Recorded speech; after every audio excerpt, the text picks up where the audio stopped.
Hello and welcome to the Grazing Chat. My name is Cable Thurlow and I will be your host today. I am an extension educator with Michigan State University Extension. The MSU Extension Grazing Chat started during the pandemic as a way to stay connected with producers when we couldn't meet face to face. What began as a simple check-in has grown into a consistent monthly conversation that continues today. We meet on the second Friday of each month, bringing together farmers and ranchers from across the region, along with MSU Extension, Natural Resource Conservation Service, and Conservation District partners. What makes Grazing Chat valuable is the peer-to-peer nature of the group. Producers share what's happening on their farms, ask questions, and learn directly from each other's experiences. It's a space where real-world challenges are discussed openly and practical solutions are shared. We also bring in guest speakers when there's interest in specific topics. But the conversation is always driven by the needs and ideas of the group. The goal of Grazing Chat is to build community, encourage shared learning, and support better decision making on farms through ongoing dialogue, not just one-time programming. I would ask that you all take out your smartphones and scan the QR code for me. This is a link to the sign-in form. I would really appreciate it if you would take a moment to sign in. It's also a great way to stay connected to learn about future Grazing Chat topics and meetings. Again, thank you for taking the time to do this. And now, without further delay, we will get into today's topic. All right. Hello, everyone. A lot of you may know who I am, but in case you don't, I'm Brandy Mitchell, the conservation technician for Osceola Lake Conservation District. I'm also a grass-fed beef producer in Osceola County. I have the esteemed pleasure today of introducing our speaker, Dr. Rebecca Westwick, postdoctoral scholar, Indiana University, Bloomington. Dr. Westwick has hands-on experience researching dung beetles, which we are excited to share today in her talk called Doing the Dirty Work, Why Dung Beetles Are the Unsung Heroes of Your Pasture. Dr. Westwick, I am happy to turn it over to you, dear.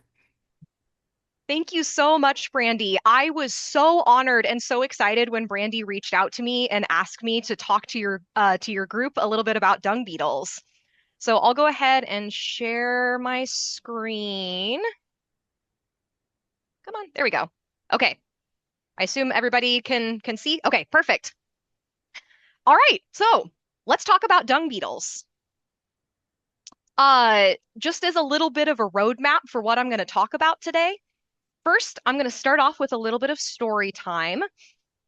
Then I'm going to talk a little bit about kind of basic dung beetle biology. I'm going to talk about dung beetle species of Michigan and kind of surrounding areas as well. And then I'm going to end by talking about how to help the beetles in your pasture. So to start off, there are nearly 10,000 species of dung beetles around the world. There are a whole lot of them. And as you can see from these pictures, they're really diverse. They come in lots of shapes and sizes, and they also eat lots of different kinds of dung. So for example, there's a kind of dung beetle, this little guy up here, that specializes on only eating dung from rock hyraxes, which is crazy. But luckily for us, most of our dung beetles are not this picky, and they're happy to eat dung from many different species. And the ones that we're the most interested in here are the ones that like dung from hoofed mammals, cows, sheep, pigs, things like that. And hoofed mammals can be found all over the world, pretty much everywhere, but not quite. You might notice that I've conspicuously not put any pictures of hoofed mammals here over Australia. And that's because there are no hoofed mammals that are native to Australia. Instead, their native animals are marsupials, which are things like kangaroos and koalas, those kinds of animals. Now, these marsupials, these kangaroos and koalas, if you look back in kind of the family tree of life, they split off from each other 160 million years ago. So they're not even closely related. They're not even cousins of cousins of cousins. They're really far apart from each other. And this means that the dung beetles that are native to Australia haven't seen hoofed mammals in those 160 million years. But that's okay. They've just specialized on marsupial dung, the droppings that come from things like kangaroos and koalas. But then humans introduced domestic cattle into Australia in the late 1700s. And when they did this, those native Australian dung beetles took one look at that cow poop and said, I don't know what to do with this, and went right back to the marsupial dung that they were used to. And then the troubles began. So, in terms of what cattle production was like in Australia back in the 1950s, when this really started to become an issue, Australia had 26 million cattle, and there were about 300 million cow pads lying around at any given time. They were producing 450,000 tons of dung every day. And without the dung beetles to break it down, what happened with all of this dung? It sat around and it built up. And it laid there in the fields, and with nothing to pull it down into the soil, the grass grew right on top of it, which was not good for the grass. And with all of that dung and all of that nitrogen in that dung just kind of sitting on the surface, that all then would run off into the lakes and rivers and cause these horrible toxic algae blooms in the lakes and rivers in the areas where there was lots of grazing happening. And you know what else comes along with a lot of dung? Are flies. There were millions and billions of flies. In Australia at this time, there were apocalyptic levels of flies. The flies were so bad that a lot of cities in Australia actually had to outlaw public dining areas at restaurants because it was such a public health hazard. And it wasn't just bad for people. These flies were really bad for the animals too. They spread disease, they caused nasty wounds. So this was a major, major problem. What did they end up doing about this? Well, there was a Hungarian entomologist who actually had the idea to mass breed 45 species of dung beetles from Europe, Asia, and Africa, places that do have hoofed mammals. And then once they had bred up thousands of all of these different species, they released them out into Australia, into the pastures there. The beetles got to work right away, and they were very, very good at their jobs. And within a couple of years of them being established and introduced, we went from this to this. And surveys showed that there was also an over 90% reduction in bush flies after these dung beetles were introduced into Australia. So clearly they're very important and very, very helpful. And we actually did something similar here in the US as well, not nearly to the same scale. So if you look at our world map, the US does have some native hoofed mammals. We have things like bison and deer. But bison and deer, when they exist out in nature, tend to be a lot less dense than hoofed mammals in other regions, like elephants and zebras. And they're even more less dense than what we see in human agriculture. When we tend to raise cows, we put a whole lot of them really, really close together compared to what you'd see for bison roaming the range. And so our native dung beetles were happy to use cow dung, but they just couldn't keep up with the volume that we were producing as agriculture started to intensify here in the US. So at a much lower scale, we also reared up just a few kind of rock star species that are especially good and efficient at processing dung, like this guy on the screen here. This is Digidonthophagus gazella. Several other species as well. They were intentionally released in Texas. They established, and now they're common all throughout the southern US. And they've done a really good job of helping to keep up with those higher cow densities. Not all of the introductions were on purpose. So for example, this guy on the left here is a species called Onthophagus taurus that was accidentally released in Florida back in the 1970s. And now it's common all across the eastern US. And on the right, you see a species called Onthophagus nucacornis. This guy somehow made its way into Canada in the 1840s. We're not really sure how, but now it's common up in much of the northeastern United States. And both of these species can actually be found in Michigan today.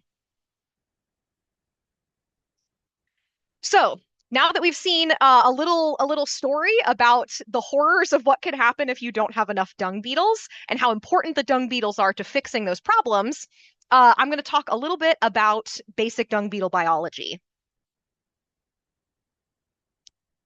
So first up, dung beetles go through metamorphosis, just like something like a butterfly. So they start off as an egg, they hatch out into a larva, which is like a caterpillar. They then become a pupa, which is like a chrysalis, and then they emerge as an adult, and the cycle starts all over again. There are three different types of dung beetles. They fall into three main categories. The ones you probably think of when you first think of dung beetles and you imagine, David Attenborough on the African savanna are what we call rollers. So these guys will go up to a dung pad, make a ball of dung, and then use their little feet to roll that ball of dung away from the dung pad. And they'll bury it there and do all of the rest of their life cycle away from the dung pad. There are other dung beetles that we call dwellers. These guys complete that entire life cycle in the dung pad itself. And then we have what are called tunnelers. So these guys will land on a dung pad, dig tunnels directly underneath it, and then complete their life cycles in those tunnels under the dung pad. There are also another group called dung-associated beetles. These are beetles that don't require dung to complete their life cycle. A lot of them can also eat things like decaying leaves, stuff like that. But you do often find them on dung, and they can use it as an additional resource. And these guys are just as good. They also help break down the dung pads. Another cool thing about dung beetles is they're really good parents. So like I mentioned, here's a picture of what a tunneler beetle might do underneath a dung pad. So they'll dig those tunnels, and the males will fight for access to females. And the females will actually make what we call brood balls. And so what they'll do is they'll walk up the tunnel and grab dung and pull it down from the dung pad into those tunnels and form a nice little ball. In every one of those balls, she'll lay a single egg. And that brood ball basically acts as kind of like both a nursery and a buffet for that little baby larva inside. And it provides all of the nutrients and the nice climate that it needs to grow up into a healthy, happy dung beetle. And also, another kind of fun fact is that the male dung beetles, if there's a lot of beetles around and they're having to fight each other all the time, they're too busy. But if the densities are a little lower and there aren't too many males in the area, then the males will actually help the females while they're building their brood balls by basically bucket brigading dung down to them. It's so cute to watch. But what'll happen is the female will wait down at the bottom, the male will grab dung and take it to the steepest part of the tunnel and then drop it down, and the female will catch it and then form it into that brood ball so that she doesn't have to walk back up and forth every time she needs more dung. So they're great parents, they're great at cooperating. And it's actually underground in these brood balls where most species will overwinter. Different species do it at different points in the life cycle. Some of them stay as eggs the whole winter. Some will hatch into a larva and then stay a larva the whole winter. Some as that pupa stage that's like a chrysalis. Some of them actually are adults underground overwintering. So any stage, but it's typically underground in these little brood balls and in these tunnels where they hang out during the winter when it's too cold for them to be active. So another fun thing about dung beetles, a lot of them kind of come in two flavors. So one of the species that I work on, which is Onthophagus taurus, it's one of those introduced species I showed you before. They change both their bodies and their behaviors based on the parental care that they get from their mom. So if a male beetle gets high nutrition early in life. So his mom makes him a really big brood ball. He develops into what we call a major male that's got these really big head horns, large bodies, and these guys mostly use fighting behavior when they're competing for females. If you're a male, though, and you really receive lower nutrition early in life, so your mom chose to make you a small brood ball, they develop into what we call minor males that have little bodies, little bitty head horns, and these guys will still do fighting behavior, but they're at a disadvantage when they fight because they're small. So they also have a lot of really cool sneaking behaviors that they can do. So things like they can actually, in those tunnels, the major male will be guarding the top of the tunnel, and the minor male can dig a little side intercept tunnel that hits the main tunnel below where the major male is guarding. So he can sneak in, mate with the female, and get out before the major knows he was ever there.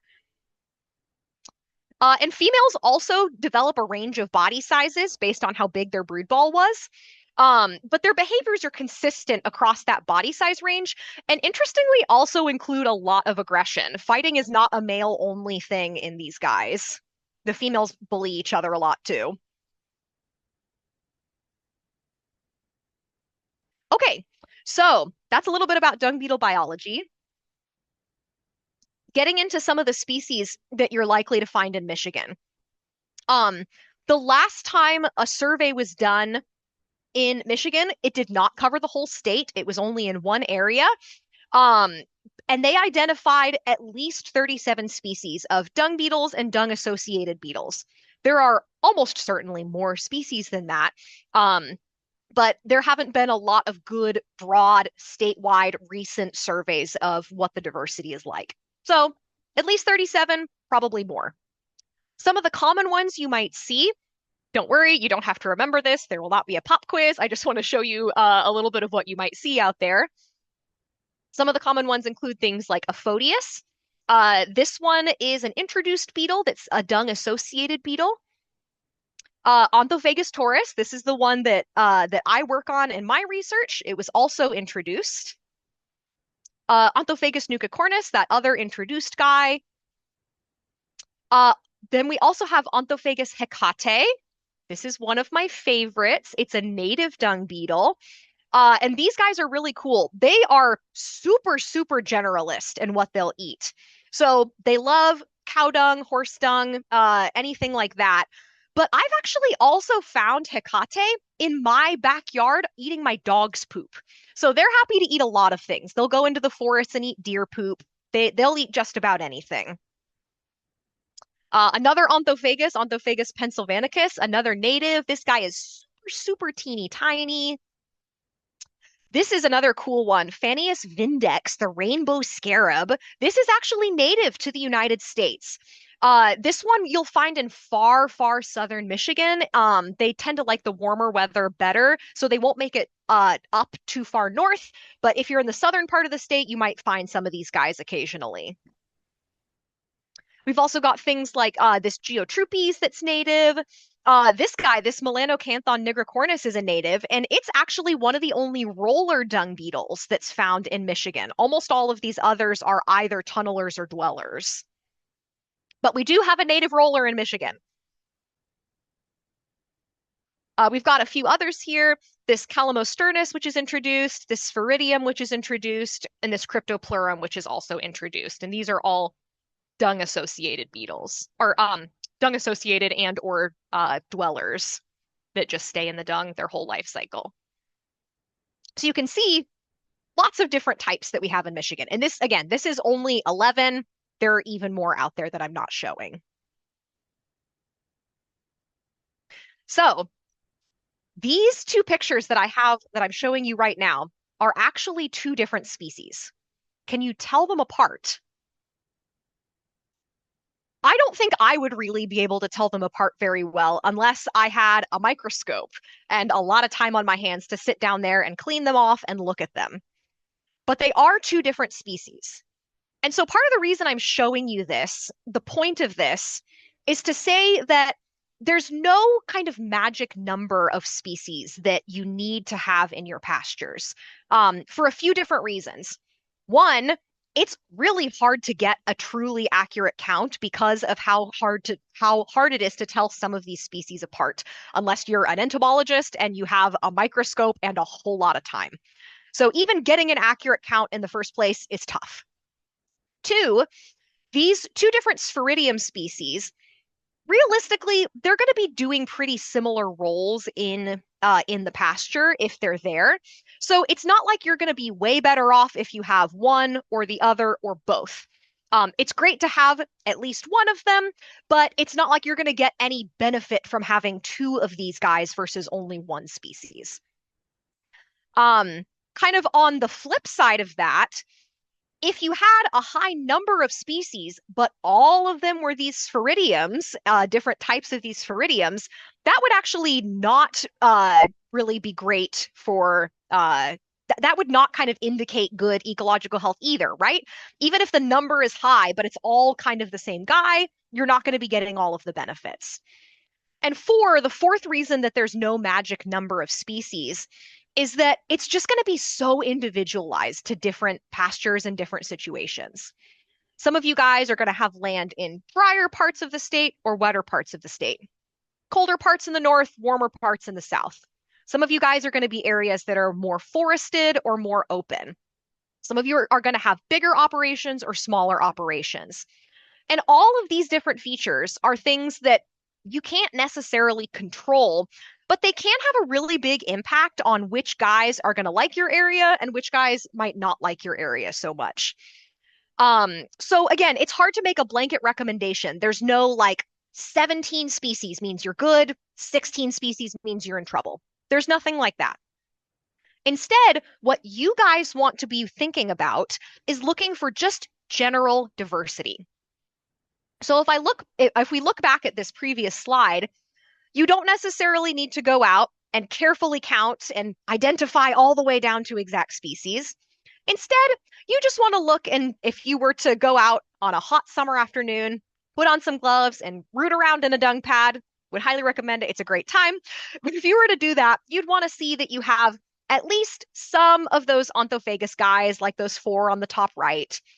You'd want to see at least some of those guys on the bottom right, those Calamosternus sphaeridium and Cryptoplurum. You probably want to see some of those Aphodius in the top left and some of those Geotrupes melanocanthon kind that are down in the bottom left.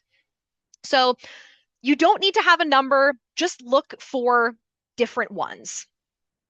I do want to say that it's completely normal and really common in nature for some species to be more common than others. Like think about the number of pigeons in the world versus the number of bald eagles in the world. There's a lot more pigeons than bald eagles, and that doesn't mean that anything is wrong. That's just how nature works sometimes. And that's how it's going to be with your dung beetles too. Some species, you're going to find hundreds of them on every dung pad. Some of them, you might only find 1 or 2 in your whole field. That's okay. What you're looking for is how many are present, not necessarily, you don't necessarily need to be too worried about how many of each of these different types there are. Okay. So we heard a little bit at the beginning about the horror story in Australia of what can happen if you don't have dung beetles. But just to kind of put another kind of point on it, to list out everything that our Michigan dung beetles are doing for us, they help aerate the soil. Those tunnelers that dig into the soil, excuse me, it helps get air down into the soil, helps break up compaction, helps make it easier for water to get down into the soil and for the soil to retain that water. Obviously, they recycle waste and nutrients into the soil, which actually improves forage growth. There was a cool experiment that a group did where they took some forage plants, and on some of them, they put just cow pads and no beetles. And on other ones, they put cow pads with dung beetles. And they found that the cow pads without the dung beetles basically didn't help the plants at all. But the groups of plants that had cow pads with dung beetles had much higher plant growth and a lot more yield of the forage. Also, kind of a fun side effect is that they also help bury seeds into the soil so that they can grow. So when seeds fall on the ground, they're kind of at risk. They can get blown away, they can get dried out by the sun. But if those seeds have either passed through the digestive system of a cow, or if they happen to land on a dung pad, when those beetles pull that dung down into the soil, it helps bury them where they can grow. And of course, the dung beetles, by getting rid of those dung pads faster, it helps prevent flies and other pesticides and other parasites, including things like GI worms. Uh, because a lot of those flies and the worms need dung to complete their life cycle, but they take longer than how long the dung beetles can actually get the dung pads underground. So they help keep those numbers under control.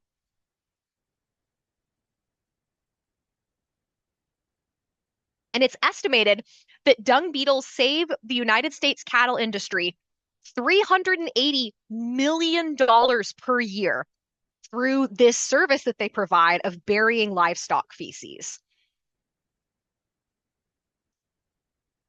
Okay, so we've talked a little bit about what dung beetles are and their biology. We've talked about how important they are. So what can we do to help them out? Luckily, they're pretty good at doing their job. They're happy to be out in nature and doing the work for us completely for free. But there are some things that we can do to help them out and put them in a better position to do their job well. One note that I'd like to make is that grass dung is actually a lot more nutritious for the beetles than hay dung, dung that's come from cows that have been on grass. Now, I know that there are a lot of factors that go into consideration when you're deciding whether to feed grass or hay. A lot of times it's not under your control based on the time of year or the weather. But in general, the more your cows can have access to grass, the happier your beetles are going to be. So another thing to consider, if we think not about just your land, but if we think broader about the whole kind of region that you're in, some areas are more like that picture up on the top left, where fields are really close together. There's not a lot of barrier in between them. And some places are going to be more like the bottom right, where different pastures might be smaller and more isolated. There might be big stretches of forest in between individual fields. Now, some dung beetles don't care. They're happy to go wherever. Like the species that I mentioned, Hecate, which is that native that's happy to eat anything. You could put miles of forest in between fields and they'll just fly right over it. No big deal. They're happy to disperse. But other species, that can actually be a real problem and a real challenge. If the barriers between fields are too big, they have trouble moving between them. But let's say that you know some of the species on your land, and you know that your neighbor Bob has some species on his land that you never see in your fields. With Bob's permission, you can actually go and collect some beetles from his field and drive them over to yours to help those species that have trouble getting across those big distances make it in your car instead and release them into your field. That's a completely acceptable thing to do. Some other things are just kind of general management practices. So smaller grazing areas can actually help out the beetles because it means that they don't have to go as far to get between individual dung pads. Obviously, there's a balance here. You don't want to go too small because that can end up causing its own problems. But a little bit smaller grazing areas can help them not have to go as far. And also, sometimes, if possible, timing the grazing cycles to the beetle life cycle can also help a lot. So if you think about, you've got your cows in one area, your beetles come on all of those cow droppings that are there. They go ahead and they dig those tunnels and they lay their eggs underground. The cows rotate off. And as the cows rotate into different fields, if you time it right, then around the time that those beetles that were underground have gone through egg, larva, pupa stage, and they're emerging as adults, the cows come back to that original area. And so then when those beetles are emerging as adults, the cows are already there, the droppings are ready for them, and they don't have to go quite as far to find their next place where they can do their life cycle. I would say don't obsess about this too much. There's a lot of stuff that goes into these beetle life cycles. Different species take different amounts of time to complete their development. Heck, even different individuals in the same species sometimes take different amounts of time to develop. Things like the temperature affects how fast their life cycle goes. So, I would not like pull out your calendar and measure out the days. Not that kind of specific. But in general, a lot of the species that we're especially interested in and that we're going to have up in Michigan, their life cycle is going to be somewhere from 1 to 3 months. And finally, the thing that I'm sure you saw coming, anytime we can reduce chemicals, that will help out our beetles too. And this one deserved its own slide. So I'm going to talk a little bit more about the effects of chemicals on our dung beetles. So first, anything that's an insecticide or what we call an acaricide, so anything that is designed to kill fleas, flies, lice, or ticks can be bad for beetles because beetles are insects. So if it kills insects, it's probably not great for beetles. This includes things like coumaphos, dichlorovos, pyrethroids, and a whole bunch of other things. It also includes things like wasp spray and ant bait. Those are also meant to kill insects and are also not great for beetles. Also things like dewormers. So dewormers aren't meant to kill insects. They're meant to kill worms, which are not insects. But they've shown that a lot of the dewormers can also harm beetles. So what can we do about this? First, there are some alternative choices. There are some chemicals that are less bad than others. I've listed a couple on here. They're still not fantastic for the beetles, but they're less bad than some of the others, like ivermectin, can be a little rough on the beetles in particular. Another best practice is to treat in the coolest months of the year, or at least treat more heavily in the coolest months of the year. Because during these cooler times of year, that's when the beetles are less active. They're usually hibernating underground. There's plenty of time for those treatments to make their way through the cows and degrade before the beetles become active and get really exposed to them. There's also differences in how the treatments are applied for dewormers.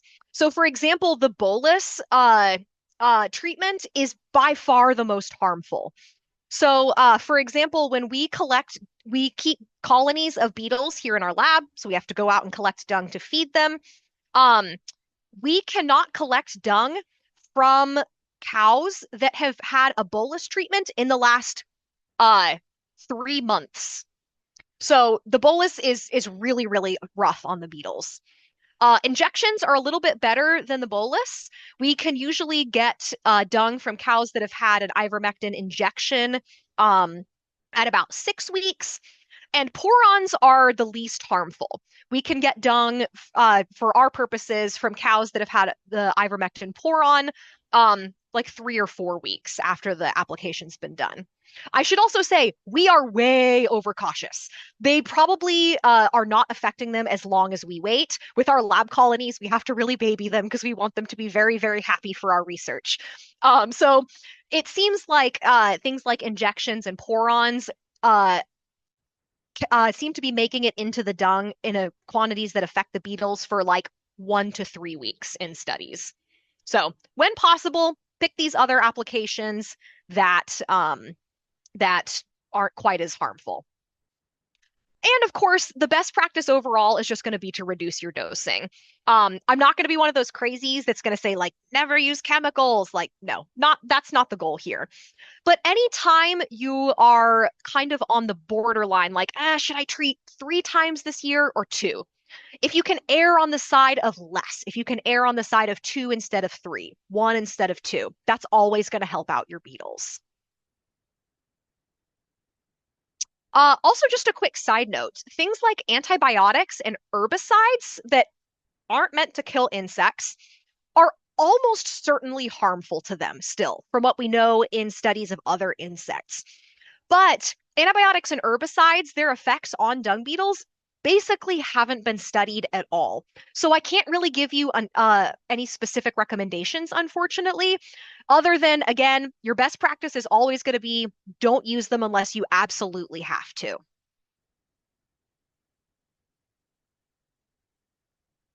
Okay, I thought I would finish up with just a quick little fun note to tell you a little bit about the kind of research that we do in our lab, because we do a lot of different things. So first, we have some people in our lab that work on actually development. So how, like I showed you those beetles with their big fancy head horns. How do you build a head horn like that? Like, what are the kind of genes that you need, and what kind of chemistry do you need in your body to make a big head horn? So this picture is actually kind of a cool case that was some research done in our lab, where I mentioned that in this species, Horus, big-bodied males have big horns, small-bodied males have small horns. Well, these two pictures are actually males that are the same size, but one of them, we were able to turn off one gene, a single gene called DSX, and it made it so that they grew teeny tiny horns, just like a small-bodied male, even though they had big bodies. And so this tells us that this gene, DSX, might be really important for growing body parts. And that's something we did with our dung beetles. There's another group in our lab that looks at the microbiome, which, that's why they're telling us we all should be eating more yogurt and things like that. The microbiome is really important for digesting food. And so, for example, if you think about our dung beetles, their diet is dung. That dung that's made its way through the cow already got as many nutrients as it could out of that dung. There's not a lot of nutrition left for the beetle by the time it makes it to the ground. So these guys actually had a lot of really, really amazing gut bacteria that help them get the best out of their, if you'll excuse the pun, crappy diet. And help them get all of the nutrients they need, even though dung doesn't have a lot of nutrients on its own. So we have some researchers in our lab that are looking at these amazing gut bacteria that our dung beetles have.